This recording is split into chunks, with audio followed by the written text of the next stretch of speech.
งานเขาแล้วโอ้ยเนาะเบิ่งน้ำออกจากกวางโซล่าบ่น่าเลยกูเอาอันแกลลอนน่ะมาเติมเนาะเอาแกลลอนน้ำมันมาเติมน้ำมันที่เติมมา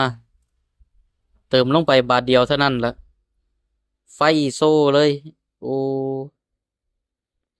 หามันนี่ก่อนหน้านั้นบ่ขึ้นเนาะว่าจะเติมมันนี่ลงไฟน้ำโซ่ขึ้นเลยโอ้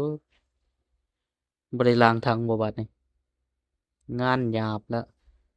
หลังจากที่ล้างกรองไปที่เรียบร้อยแล้วก็เอามาเทสเบิ่งเทสว่ามันสิเอ่อมีอาการนังบ่นะไฟลูบน้ำจะโชว์อีกบ่ตอนนี้ก็ชี้เทสแล้วนะก็บ่มีอาการอีหยังไฟลูบน้ำก็บ่ยังบ่โชว์นะปกติมันสิอยู่หม้องนี้นี่สิอยู่หม้องนี่เออแต่ตอนนี้ก็ยังบ่โชว์ต้องได้เปลี่ยนล้างถังนั่นนี่เออสิยกเองรถกระตำห่างนี่จี้ขึ้นบ่มีเนินรอดส่องไงแม่อ่างมันน่ะเอาทางลงบ่ได้เสียก็เสียมีเฮ้ยเอาไปล้างถังก่อนหลังจากที่เติมน้ำมันอยู่แกนร้อนไปนะแกนร้อนนั่นก็ซื้อใส่ตั้งแต่พุ่นละน้ำมันมันขาดพุ่นละที่นี่ว่าสิเอามาเติมใส่รถนะเอามาเติมแล้วข้าวเดียวไฟโซ่สามหางไฟดักน้ำโซ่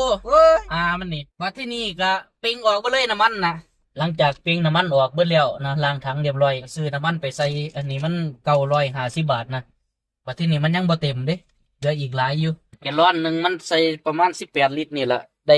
950 บาทเบิ่งนะได้ประมาณนี้เดี๋ยวสิอัดเต็มถังเลยเต็มถังว่ามันสิได้จักบาทนะ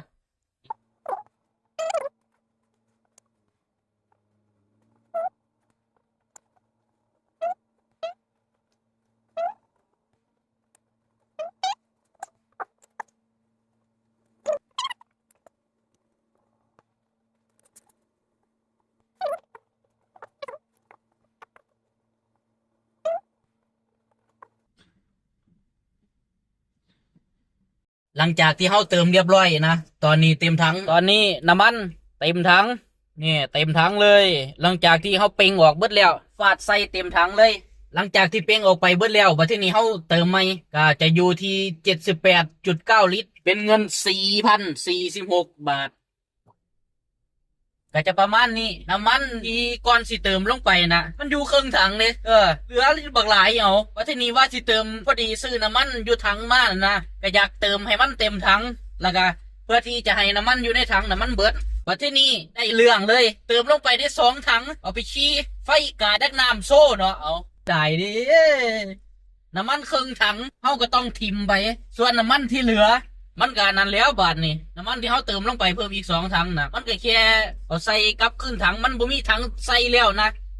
บัดที่นี่ก็ตามบ้านละเอาใส่ถังแค่พอใส่ได้ส่วนน้ำมันที่มันเหลือในถังไอ้ครึ่งถังในรถน่ะต้องเอาทิมก็เอาให้เข้าเจ้าไปล้างอะไรไปอยู่กับเสียเงินเนาะหามันนี่อยู่ในถังบ่แม่นหน่อยๆได้ครึ่งถังน่ะบ่ต่ำกว่า2,000พู้นแล้วครึ่งถังกว่าพู้นเนาะ โอ้ยขาดสิเสียเงินเนาะนี่เนาะเพราะฉะนั้นแล้วผู้ใดจะเอาถังนะแกลลอนนะไปเติมใส่รถโดยเฉพาะรถรุ่นใหม่ๆเนี่ยล้างถังให้มันสะอาดซะก่อนรถรุ่นเก่านะมันอันนั้นอยู่มันอารมณ์อรวยไปได้นะแต่ว่ารถรุ่นใหม่ๆมาเนี่ยอย่าไปหาเห็ดนะต้องล้างถังมันใส่ถังแกลลอนได้อยู่แต่ว่าต้องล้างให้สะอาดทำมันมีน้ำปนไฟมันโซ่มันเด้งขึ้นมาแล้วบัดทีนี้ถ้าฟื้นใส่ต่อไปอีกอันคนแบบเอาเถอะมันขี่ได้อยู่อันนี้มันยังเร่งได้อยู่ได้นี่เร่งอัตราเร่งเนี่ยห่วยปกติคือจังรถบ่เป็นหยังเนี่ยแต่ว่ามันแค่นี้นะเริ่มต้นเฉยๆนะถ้าผู้ใดฟื้นใส่ไปตอนน่ะบอกไว้เลย1ปั๊มโซล่าเนี่ยมีโอกาสพังแน่นอน2หัวฉีดครับหัวฉีดก็มีโอกาสล่าโลกคือกันเพราะฉะนั้นแล้ว